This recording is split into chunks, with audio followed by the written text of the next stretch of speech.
Greetings, welcome to OTFI. Quick tip time. Many will know this, but many won't, and that's who this is for, surprisingly enough.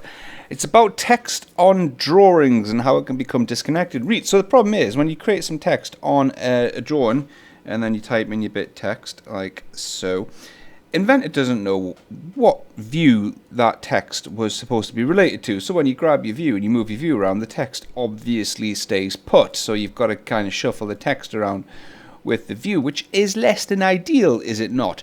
But there's a way around that. There's two options that you've got to make sure that your text clings onto your view and moves around with your view, right? So let's get rid of this bit of text and I'll show you the two different options that you've got. The first is to select your view with the left mouse button. All right, make sure that the view is selected. All right, it should be selected in the browser, and then you want to hit Start Sketch. All right, and that creates a sketch associated to that view. And then within the sketch panel at the top, you can say, I want to make some text.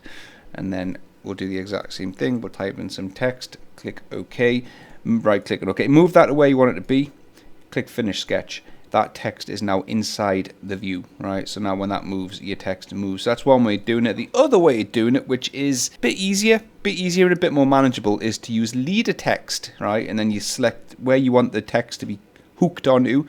So if I'm using, like, see these heat pipes down here, if I just do this, right, left click, and then press return, and then type in your text here, and then press OK, all right?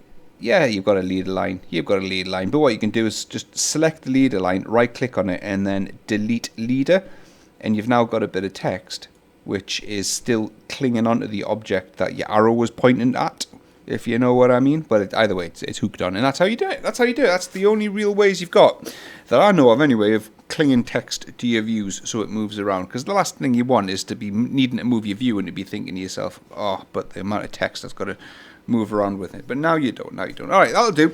That's it for this one. Thank you very much. If you've just found this channel via this video, well then hit that like button on the way out and subscribe. Complete the circle jerk of YouTube. Makes me happy and is how I value my myself and measure my self-worth, is likes and subs. But otherwise, thanks. I'll see you in the next one. Toodles.